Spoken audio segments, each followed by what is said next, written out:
Good evening, everyone. We'll be waiting for another 5 minutes and then probably start the class.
We'll wait for 2-3 more minutes and we'll start, Aditya.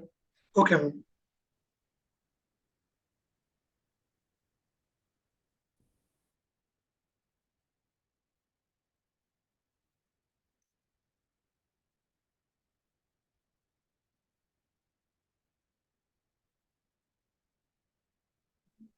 Hello. Good evening, ma'am. Good evening. We're just waiting for 5 minutes for some participants to join and then we'll start. All right. Yes, no problem.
Shall we start, ma'am?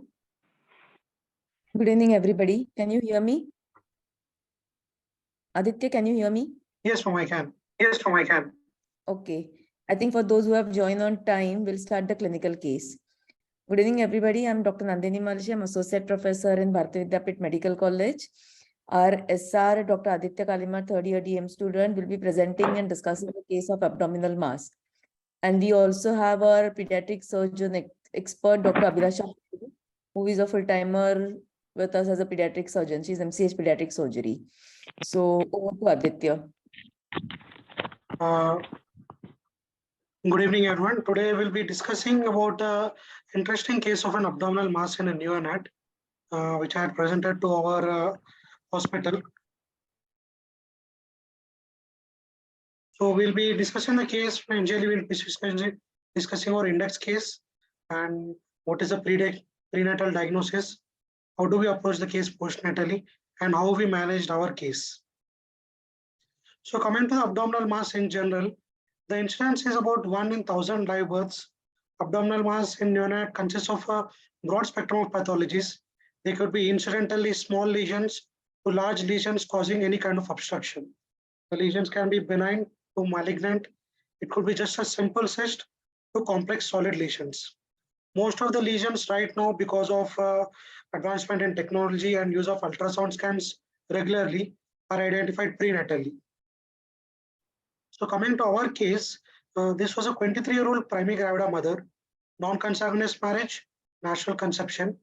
Her first trimesters were uneventful. Second trimester was uneventful. Her anomaly scan was normal.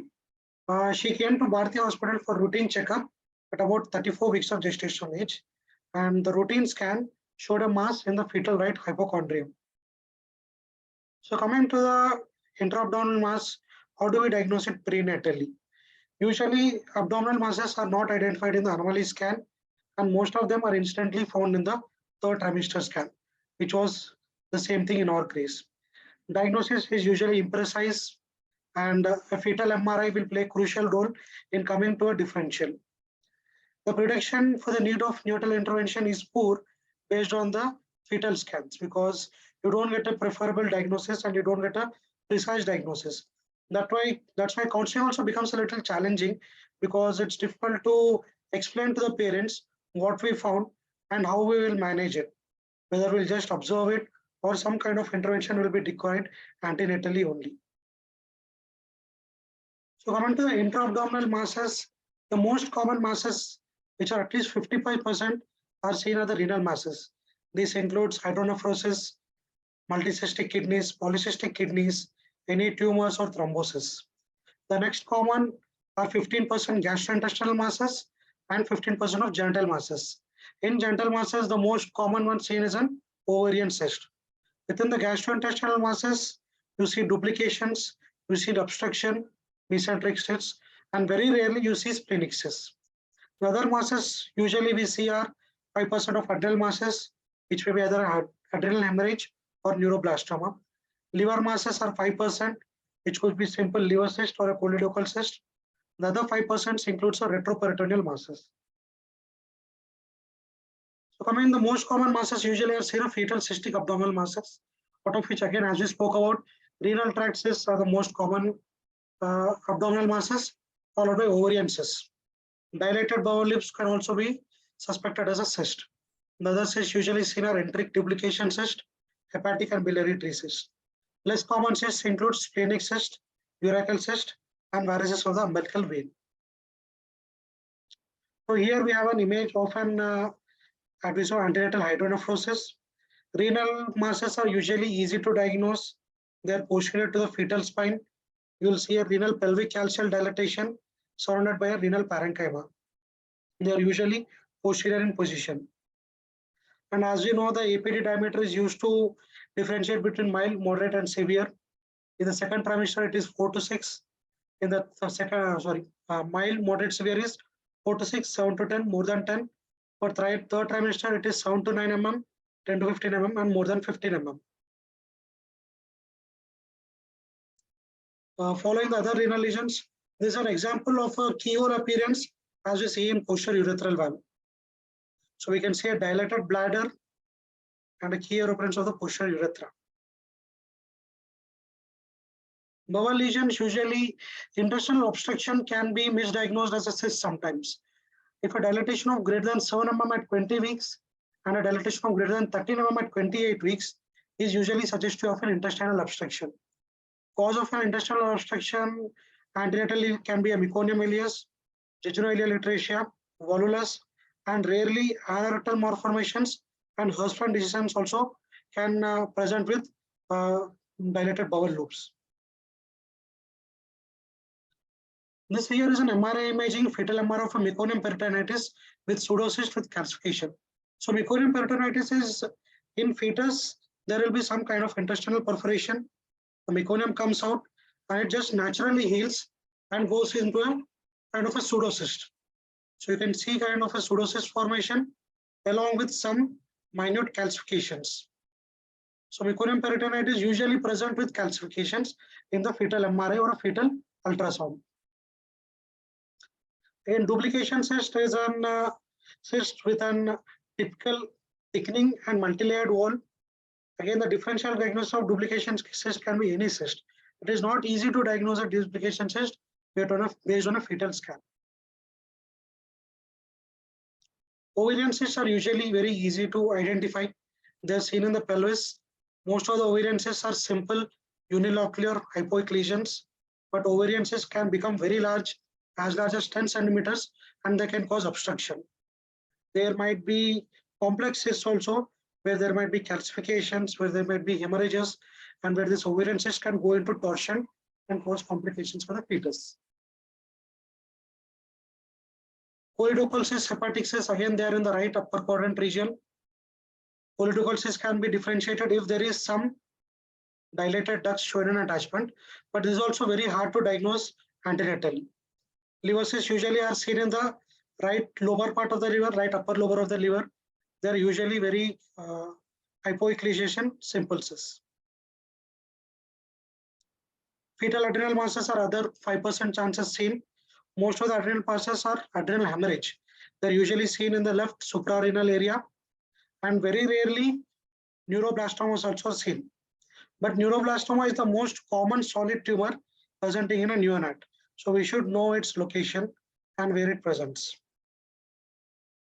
So coming to the differential diagnosis based on what we saw, the images, if it's a simple cyst, it's in the lower abdomen region, it's maybe a ovarian cyst. Subhepatic region, a choledochal cyst. Throughout the abdomen, in the sense, it can occur anywhere in the abdomen. Mesenteric, duplication, and intrinsic cyst. Complex cyst, usually upper abdomen are adrenal hemorrhages. Lower abdomen is again ovarian cyst. Double bubble sign seen on the upper abdomen is indicative of duodenal atresia, volvulus, or an intussusception. If we see a hyperechogenic bowel along with dilated loops of bowel, it is a sign of bowel obstruction. If we see an hyperechogenic bowel with abnormal Doppler, then it is indicative of IUGR. Intra-abdominal calcifications with peritoneum and with or without ascites is suggestive of a bowel perforation or a meconium peritonitis with pseudocyst formation. Intra-abdominal calcifications in the upper abdomen can be suggestive of a neuroblastoma or a cystic teratoma.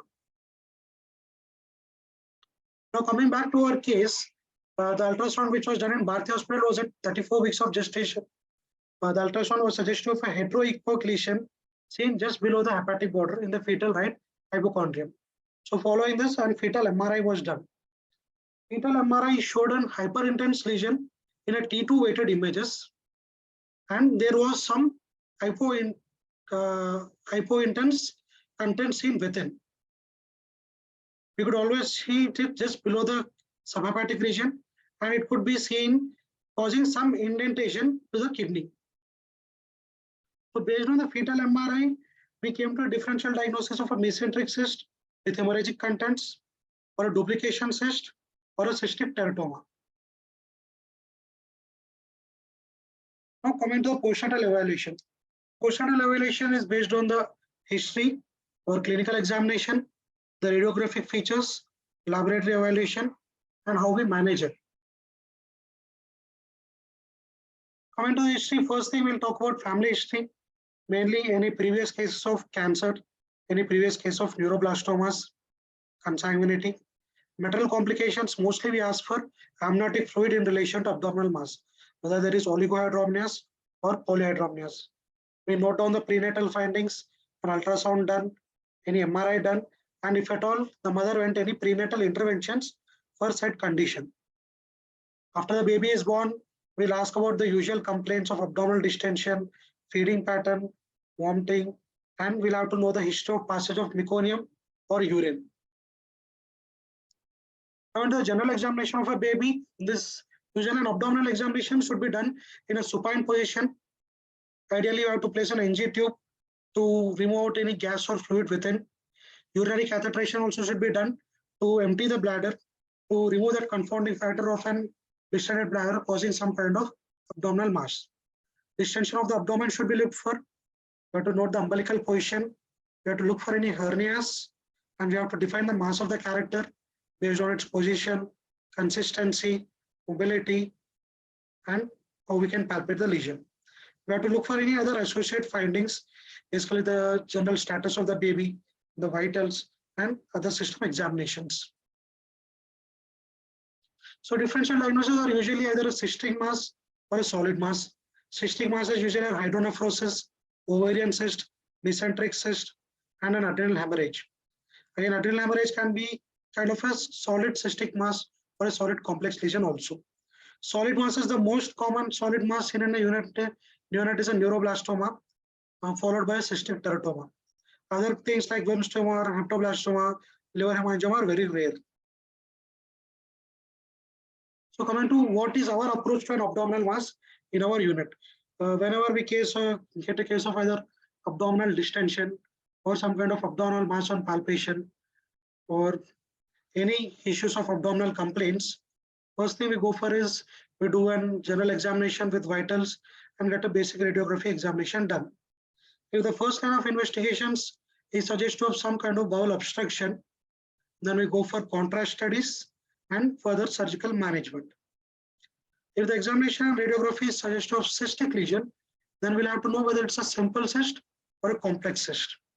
If it's a simple cyst, then usually we just observe and follow up. We don't do any management as such. If it's not causing any obstruction, any symptoms, we just follow up on a basis and we either get an ultrasound examination done on a monthly basis. Now, the next thing is whether it's a complex lesion or a solid lesion. Whether it's a complex lesion or a solid lesion, the evaluation of a complex and solid lesion is the same. We evaluate it medically. We get some blood investigations done. Usually it's an alpha fetoprotein, beta HCG, and any tumor indices. Then we go for CT scans, MRI studies, and based on the pathology, what we get, we go for surgical management or medical management. So this is a basic approach to the abdominal mass in our unit. So coming back to our baby, the baby was born at 40 weeks gestational age. It was a male baby, cried immediately after birth. DCC was done, routine care was given. Abgas were normal, vital was normal, baby was hemodynamically stable. There was no external congenital malformation noted and anal orifice was patent. So coming to perabdominal examination done in supine, we could palpate a 4 into 3 centimeter mass in the right hypochondriac region. It was globular, hard in consistency. Superior border of the mass could be made out and it was a mobile mass. The first ultrasound scan was done was suggestive of an hypoechoic mass in the subhepatic region in the right upper quadrant. This was anterior to the right kidney. We could see multiple linear, short and long hyperechoic areas clustered in mass. Although this was not very clear in the ultrasound, based on the ultrasound findings, our differential diagnosis was either a cystic teratoma or a fetus in fetu. Then we went for further CT scanning and MRI imaging. The CT imaging showed a 4 into 3 into 4 mass, hypoechoic mass, and within the mass you could see multiple curvilinear area bony dense structures. This was suggestive of a vertebral area and a calvarium. And in the MRI we could see a hyperechoic mass with hypoechoic contents in the and some indentation causing on the kidney. So based on the CT imaging, we could find, we finalize the diagnosis as fetus in fetu. So a blood workup was done, which was normal for the baby. Alpha fetoprotein was normal, beta HCG was normal. The baby was operated on day of life for the 7 for the same. And in suggestion, we could see an oval mass with a sac-like structure in the right hypochondrium. It did not have any attachments or did not have any adhesions. The blood supply of this mass could be seen from a branch of a right iliac artery. The pathological examination, on the grossly, we could see an oval mass within a sac. It was almost 5 into 4 into 3 centimeters. There was a stalk of 3 into 2 centimeters. So when this was open, we could see primitive fetal-like structures with axial skeleton, with a sac and limbs, which was seen internally. And histopathological examination showed primitive fetal structures. There was woven bone in the axial skeleton. There was mature cartilage. There was GI tract lining with columnar epithelium also. There was no features of any malignancy, and there was no neuroectoderm structures. Because there was no evidence of malignancy, no neuroectoderm structures, and there was a proper axial skeleton, cartilages, GI system, we could diagnose this case as a fetus in fetu and not as a cystic teratoma. So the operation went uneventful. Baby remained hemodynamically stable. Feeds were established after a few days. Then baby was discharged on post-operative den after establishing breastfeeds and gaining weight. On follow-up, the baby was growing well, developmentally normal. So coming to our case, which is a fetus in fetu. Fetus in fetu is a very rare phenomenon which is seen in 1 in 50,000 live births. And overall, in globally, there are less than 200 reported cases. So the theory behind fetus in fetu is there are two theories, either a teratoma theory or an included twin theory. In teratoma theory, what it says is that a fetus in fetu is a very specialized form of teratoma with very well differentiated, highly organized mature organs. So that's why a fetus in fetu has always should be differentiated from a cystic teratoma. The other theory is an included twin theory, where FIF is a diamniotic monochorionic monozygotic twin that becomes incorporated into the body of the host twin after anastomosis of the vitelline circulation. So it gets some kind of blood supply from the host twin. The most common site for fetus in fetu is retroperitoneum, which does not match to our case. Our case was in the right upper quadrant region, in the subhepatic region. Fetus in fetu is usually a benign condition. Mass effect may cause some complications, and it is usually overlooked in differential diagnosis. But it always had to be differentiated from cystic teratoma. In fetus in fetu also, there will be some mild elevation of alpha fetoprotein in the beginning. But once you excise the case, there won't be any recurrence of any increase in alpha fetoprotein. It will remain low. Whereas in cystic teratoma, there may be chances of reoccurrence of increase in increased alpha fetoprotein, and there may be a chance of recurrence of tumor. So the recommended treatment for fetus in fetu is simple surgical excision. Most of the case reports which we've gone through to was an open laparotomy. Some case reports they did go for direct, just normal laparoscopic removal of the lesion. Now, as we spoke about, there should be a differentiation between fetus in fetu and teratoma. So fetus in fetu is a well-developed fetal organ. You see well-developed fetal organs, spine and limbs. Sometimes you see proper hands, legs, and some part of intestine also. Teratoma is a dysplastic solid tumor composed of the 3 germ layers. Fetus in fetu mostly is located in the retroperitoneum, and it has a clear source of blood supply. And teratoma, the most common sites are genital areas, that is either the ovaries or the testes. Fetus in fetu appears as a form vertebrae or form limb bones, and teratoma usually in imaging appears as scattered irregular calcifications or ossifications. The other thing is, fetus in fetu also there might be elevation of alpha fetoprotein and beta HCG, but usually they fall down on their own and they don't reoccur. Teratoma, there might be reoccurrence of tumor and there might be raised alpha fetoprotein or beta HCG after removal of tumor. The take-home message is abdominal mass is caused by a broad spectrum of pathologies. Most of these are identified prenatally and most are benign. Renal masses are the most common abdominal masses, which is more than 50%. So we have to know the differential diagnosis and approach to abdominal mass to rule out rare causes and to come to a management.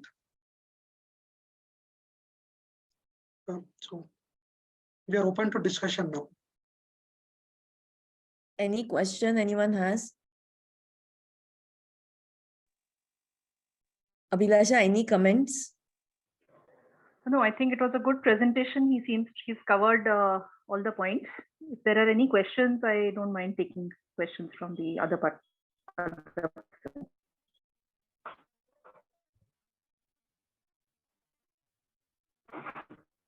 So I just like to add that although benign, or most of the lesions are benign, so although we cannot differentiate prenatally what the lesion may be, usually we can tell the parents that most of these lesions have a very good prognosis. So that for antenatal counseling, we can surely assure them that some of these babies may need surgery, but a lot of them can be managed conservatively, especially the ovarian cysts, which do regress after surgery. So we can give them a positive outlook in the antenatal period. Anything else? Any question anyone has?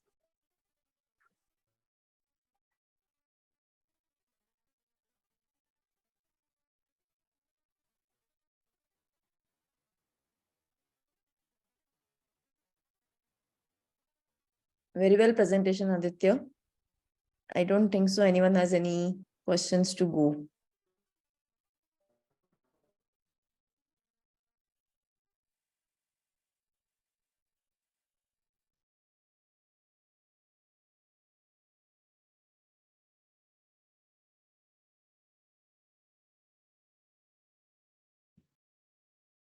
I think we can end the meeting, Aditya.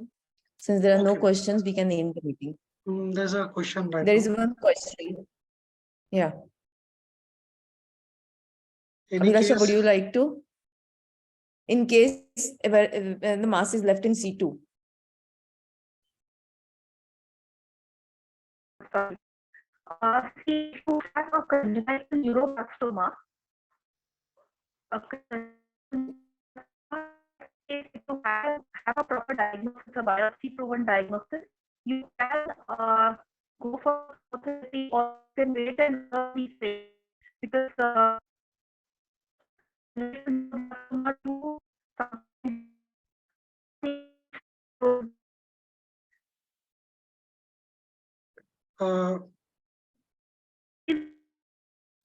I think your voice is cutting.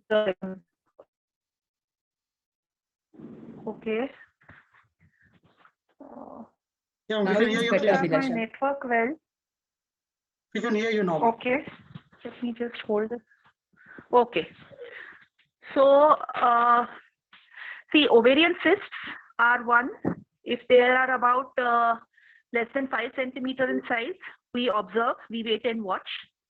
Duplication cysts, mesenteric cysts need to be excised at some point or the other because they can cause intestinal obstruction, volvulus, bleed within the cyst. So these should be excised. Congenital neuroblastomas, after proper diagnosis with a biopsy, you can wait or give a small cycle of chemotherapy. So congenital neuroblastomas also we can wait for some time and we watch for spontaneous regression, but on very strict follow-up and following the appropriate protocols. So I think ovarian cysts we wait, and the rest, teratomas, adrenal hemorrhage also we can wait. We don't need to operate these lesions. So these are the few lesions I think that we can wait. There is a question about meconium pseudocyst. What to do with that? Yes. So if meconium pseudocyst presents with intestinal obstruction, they are usually associated with ileal atresia. So these patients obviously will need surgery. They will present with obstruction. Rarely, very rarely, you may have a case where there may have been an antenatal perforation and a meconium pseudocyst formation, but the bowel continuity is restored naturally, spontaneously, in the antenatal period. So in such a case, sometimes bowel continuity is good and there's just the meconium pseudocyst lying there somewhere. So even in these cases, we don't touch the patient. But that is rare. Most of the meconium pseudocysts will be associated with obstruction. And they will need surgery, laparotomy and restoration of the bowel continuity by anastomosis. And at that time, you can remove the pseudocyst component as well. There is a question regarding management of meconium peritonitis.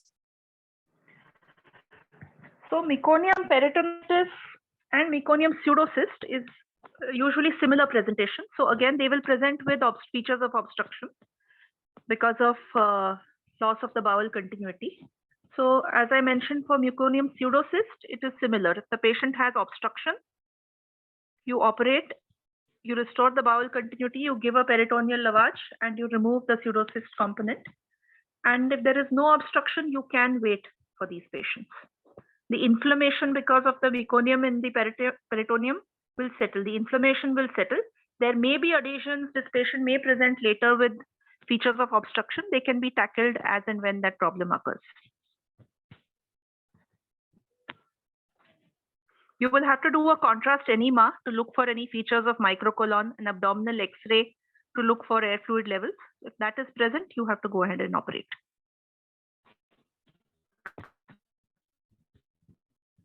Thank you, Abhilasha. Any other question?